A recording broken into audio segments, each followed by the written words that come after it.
Judol itu salah satu problem besar di Indonesia. Salah satu problem which anyone in just a click of a finger could get. Maksud gue, lu udah lihat berapa kali kasus judi online yang menghancurkan hidup orang.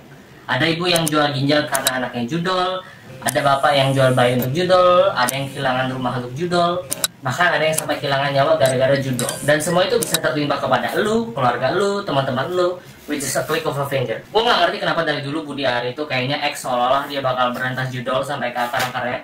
Tapi ya selama dia ngejabat jadi Menkominfo, gue gak ngerasa ada perubahan. Kalau ada ya paling perubahan minim lah. Iklan judol masih ya di mana-mana, kawan-kawan gue masih pada main judol, jadi kayak nggak berusaha sama sekali anjir. Malah usaha yang dilakuin ngirim pesan untuk tidak judol lewat SMS. Terus gunanya buat negara ini apa Budi Ari ini anjir? Pakai dikasih medali segala pula. Apalagi dia nih kalau ditanya malah ngelak-ngelak nggak jelas anjir. Enggak akan. Tidak akan. Lalu bagaimana memulihkan? Ya tunggu aja, ini kan lagi di ini. Yang penting pusat Ngomong-ngomong bandar-bandar tuh ada nggak ya? Apa? Semua udah tahu orang-orangnya, cuma 5 orang paling. Hah? Di Indonesia dia ngatur cuma 5 orang. Wow. Udah ketahuan. Udahlah. Makanya saya udah bilang berhentilah. Kasihan dong rakyat. Ya udah 5 itu aja disasar aja, disikat aja kan? Banyak penegak hukum lah kalau itu. Bukan urusan Kominfo ya? Bukan urusan Kominfo. Kominfo kan pokoknya mencegah. Iya. Kita sudah berbuat maksimal sesuai kewenangan. Satu, saya fokus ngurus koperasi dan rakyat. 2, kita mendukung penegakan hukum di seluruh lini di Indonesia. Jangan kasih kendor. Terima kasih. Pak Budi, tapi bila nanti dipanggil sama pihak kepolisian, siap nggak Pak untuk diperiksa Pak? Bila nanti Bapak dipanggil nih Pak, Bapak akan siap nggak Pak? Nggak jelas, jadi tinggal jawab aja susah amat. Dan gue nggak peduli apa kata orang, emang gue ini certified Budi Ari haters. Sekarang udah ganti menteri, in just a couple of days setelah ganti menteri, tertangkap pegawai Komdigi atau Kominfo yang malah ngelindungin situs judol. Introducing Adi Kismanto. Adi Kismanto itu dulunya adalah lulusan SMK yang ikut seleksi penerimaan calon tenaga pendukung teknis sistem pemblokiran konten negatif yang bersifat terbatas di Kementerian Komdigi atau Kominfo. Repot banget lah gue harus sebutin 2 nama. Mereka ini ganti nama dari Kominfo ke Komdigi itu kayak Twitter ganti nama jadi X. But anyway, setelah ikut ternyata dia gagal hasilnya. Namun meskipun tidak lulus dalam seleksi, tapi tetap aja direkrut di bawah kepemimpinan Budi Ari. Nah, direkrut buat apa? Apa tugasnya nih orang?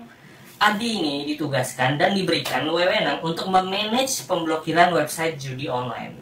Wow ya, lulusan SMK nggak lulus seleksi, tapi tetap dipekerjakan dan dikasih tugas dan wewenang yang lumayan penting ya. Do I need to remind you berapa banyak kehidupan orang yang hancur gara-gara judol? Jadi dia inilah yang memilah-milah mana website judol yang diblokir atau yang dilindungin.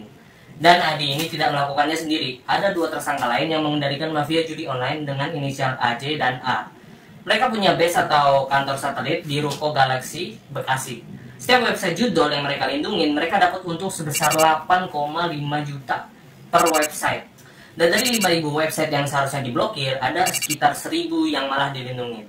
Lo hitung aja dah tuh, untung yang mereka dapat selama mereka melindungi website-website tersebut ya. Nah sekarang, tebak si Adi ini dekat sama siapa?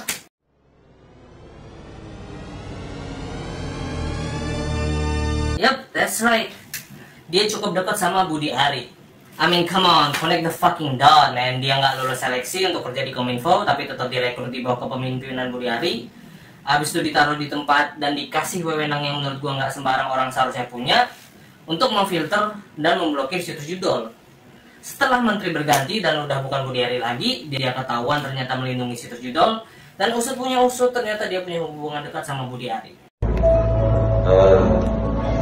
Terima kasih atas undangan pernikahannya, walaupun sejak kemarin nanya itu pernikahan tanggal hari Rabu.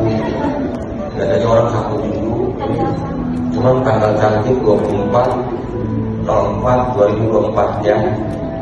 Sama seperti hari ini Pak Prabowo dan Gibran diresmikan sebagai presiden. Jadi tadi pagi bersama KPK, sama juga alasannya tanggal 1/24/2024. I know what's going on, you know what's going on, but we just don't want to say it. But deep down, we know it's the truth. The truth. And let's be honest, nobody likes Budi Ari anyway. Kecuali Projo. Dia memang certified Budi Ari lovers. Mungkin segini aja ocehan gua untuk video ini. Gua harap pihak yang berwajib selidiki semua orang yang terlibat ya. Dan sebelum gua akhiri video ini, gua pengen memberitahu kalau misalkan ada informasi yang keliru atau kata-kata yang salah, mohon dimaafkan dan dikritik. Gua harap lo orang enjoy video ini, and I will see all of you later.